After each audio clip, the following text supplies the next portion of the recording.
So today I'm going to chuck this nifty little unit, Redarc Tow Pro, into this BT50.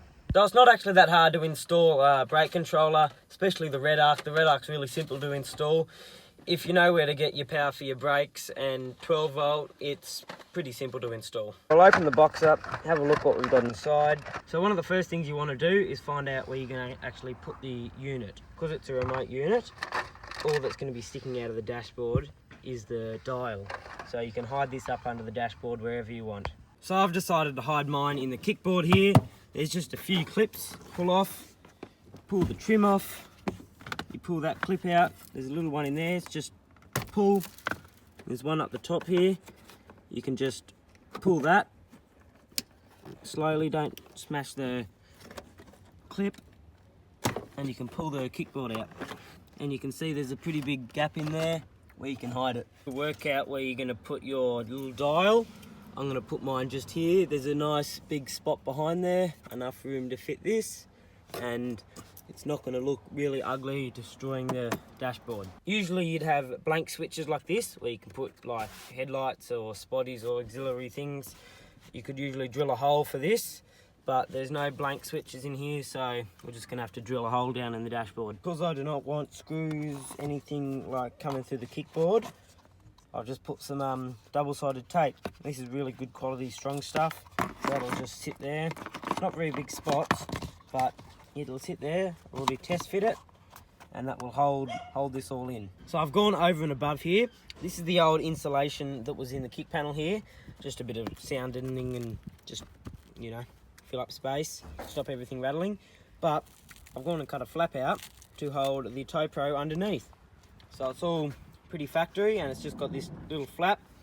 All the wires can come out each side, and it just keeps it all sounded and stops it rattling. So I've got some twin core wire here, and I'm going to run that through a grommet up in the firewall, up into the engine bay, and follow it with the main loom. And on the positive side, I'm going to chuck in a circuit breaker. So there's no fuses, this is just an automatically reset circuit breaker. Good little things. So up on the firewall here is the grommet. I'm going to run it through that. The loom goes through one hole, and then there's a cable for the bonnet latch that goes to the other. I'm going to run my cable through the bonnet latch one because there's a big rubber like sheath over the other side that goes quite far into the loom, so it'd be pretty tricky to get that off and run the wire. So I'm just going to run it through the cable hole. There's a bit of a trick when you're running wires through looms. If it's really hard, you can either use some silicone spray or some sort of lubricant like that, or get yourself one of these silicone nozzles, and because it's quite a stiff and it's got a nice point to it, you can push that through alongside the other wire. Once you get it to about there through, you chop that end off, and then you just push the wire through. When you're done, you pull it out, your wire's already in there. I'm not going to need that trick today because I can just push this through really easily. So we'll go do that now. I'll run it through the main loom and put it onto the battery. Pull as much wire through as you need. It needs to go over the other side here to the battery. And just pull it through. So the wiring comes down from the back there, up, follows the main loom. I'm going to cut all the cable ties later, but it's all wrapped in with the main loom. All follows it through there, goes down the back, and then I've cut the perfect amount so it'll just reach the circuit breaker in there. The ground will go to the bolt where the circuit breaker is mounted, and then I'll just run one more positive up onto the battery. So the wires that come from the positive and negative of the battery, I'm going to plug into the Molex connector. This is the one that goes into the back of the controller, sits there. So you look on the back there and it tells you which one's which.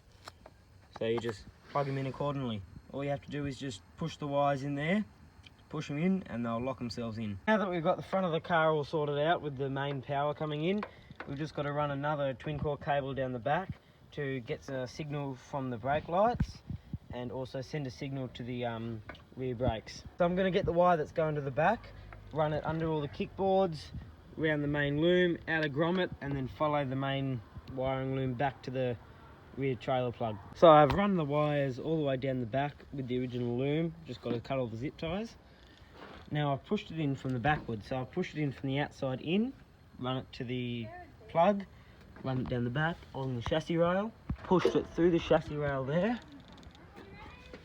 out of the chassis rail here, along the top, down the main loom, and now I've just got to split into the wires here and get some signals. So we're at the stage where you can start splicing the wires in. Now what you want to do is take your sheathing back on your trailer plug wire, so you expose that, and then you want to split the wire that you're going to solder onto it in half, and then you put it round and you wrap each wire the opposite direction, and then you smother it in solder. So now that the back's all done, we can start putting the front bit in.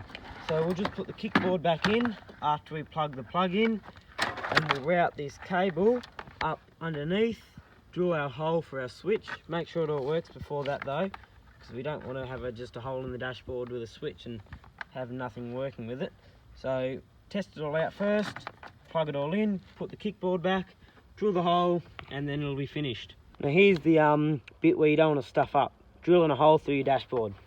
Now you want to work out where your switch goes first. Make sure there's enough room behind and there's nothing you're going to hit, which there's nothing in my case. But see, if I bring the steering wheel down, it will probably hit. So we've got to make sure that there's actually going to be room, because this is quite a long unit, room that's going to be able to sit. So it's going to be quite far down. I'm going to say round there somewhere. That's a 10mm and that's a 3.5, but I drilled a 4, it's meant to be a 3.5.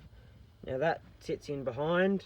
The top one is for the little LED and the bottom one's for your dial. Now we just pop it in behind, make sure you got the cable on the back, and then we'll screw it all down. So now the dial is in, pushes in, works fine, really well. I've got all the cables just tucked up in there.